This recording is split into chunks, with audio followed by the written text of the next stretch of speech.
Welcome to SA cooking house.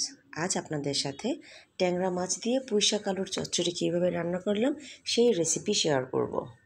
ট্যাংরা মাছে হলুদ, মরিচ এবং লবণ দিয়ে ভালো করে ম্যারিনেট করে রেখেছি।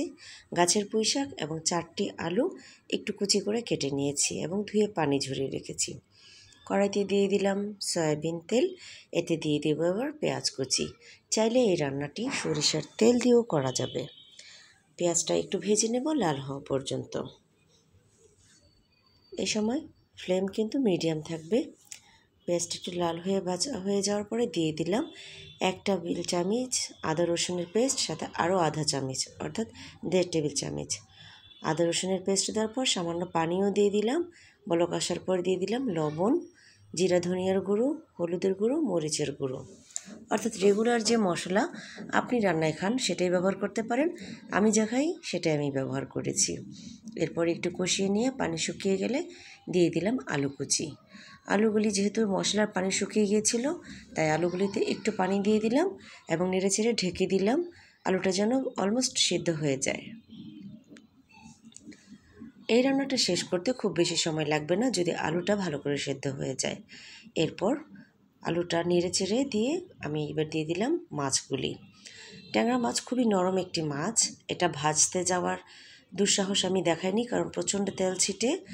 আর আপনাদের যদি ইচ্ছা হয় ভেজে নিতে, যদি আপনারা পারেন ভাজে নিতে পারেন, তবে এই রকম মশলা মাখিয়ে ম্যারিনেট করে নিলেও মাছের স্বাদ একদম ভালো থাকে। তো মাছটা যেহেতু একটু নরম, খুব বেশি নাড়াচাড়া করা যাবে না, হালকা একটু নেড়ে দিয়ে দিলাম আমি পরিমাণ মতো পানি। এটা ফাইনাল পানি দেওয়া এবং এরপর আর কোনো পানি দিব না। এরপর আরেকটু হালকা নেড়ে চেড়ে আমি ঢেকে রান্না করব বলক আসা পর্যন্ত। বলক আসার পরেও 2-3 মিনিট পর আমি আবার একটু হালকা উপর থেকে নেড়ে দিলাম এবং গাছের যে পুঁইশাক আমি নিয়েছি তা ধুয়ে তারপর কেটে রেখেছি এবং সেটা দিয়ে দিলাম বিছিয়ে চারিদিকে। এই পুঁইশাকটা ভালো করে দেওয়ার পর ভালো করে আমি ঢেকে দিব এবং হাই ফ্লেমে রান্না করব কমপক্ষে 5 মিনিট। এতে কি হবে, ভাপে পুঁইশাকগুলি নরম হয়ে যাবে।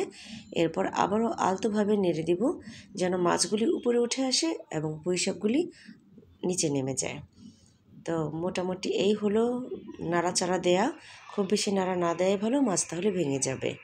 পুঁইশাকগুলি নিচে যতটা সম্ভব নিচে নামিয়ে দিয়ে আমি দিয়ে দিলাম গোটা একটি টমেটো কুচি করে কেটে রেখেছিলাম সেটা, এবং কয়েকটি কাঁচামরিচ চিড়ে রেখেছিলাম সেটা একসাথে। এবার লবণ চেক করে ঢেকে দিলাম এবং রান্না ডান, পানি শুকানো পর্যন্ত। তো এই তো আমার রান্না শেষ, এখন শুধু ভাত দিয়ে খাবার পালা। অনেক গরমে এ ধরনের তরকারি খুবই ভালো লাগে। আশা করি ভালো লেগেছে। ধন্যবাদ।